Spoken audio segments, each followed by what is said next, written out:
So the last question that I have from Jamie today, I'm going to go ahead and read it off my phone. The question is, what is one thing you want the next generation to know? And I would say one of the reasons why I wanted to write the Hidden Masterpiece series, so the books, The Butterfly and the Violin and A Sparrow in Terrazin, was because of one of those instances where I read a book, and it was Night by Elie Wiesel.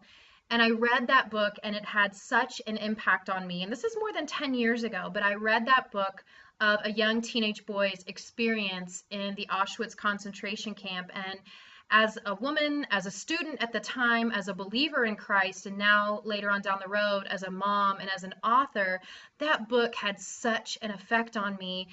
And I wanted to write these books to try to give a voice to those victims. You think about what's really important in life. You think about just the condition of being human, what that's like, and all of the fleshly challenges that we have in trying to follow Christ, trying to have our lives changed and molded to be more like Jesus.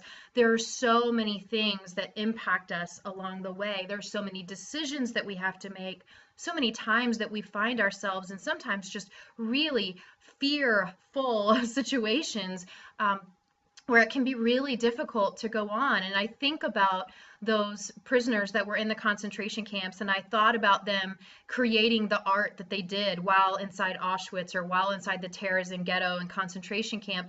And I really wanted to keep that conversation going. So I would say that's the first thing, that I really want that conversation to continue, not just of the Holocaust, but that conversation is really not as much about what the Nazis did and what happened in the concentration camps as it is about how to love, how to show love to others, how to show love and respect for other faiths, how to show love and respect for other people. I mean, that's what it's all about. So I would love for future generations to not focus on Christianity and think, oh, that's something I'm not interested in. That's something that my grandparents focused on, or maybe something my parents focused on, but this is a new world and this is a new day. And that's the old way of thinking. Love is never an old way of thinking. The love of Jesus Christ, never an old way of thinking.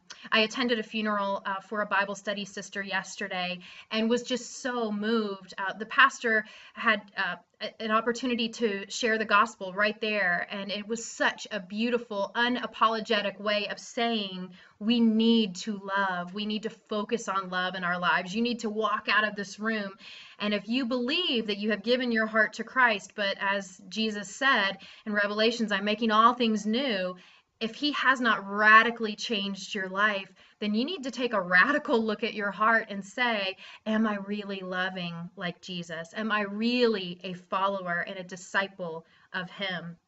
And that pastor talked about how the gospel never changes, the gospel changes us. And I thought that was really profound. So if there could be one thing that I would want the generation to know, is that the gospel of Jesus Christ has not changed for over 2,000 years. And the love of Christ has not changed for over 2,000 years. But his love changes all of us.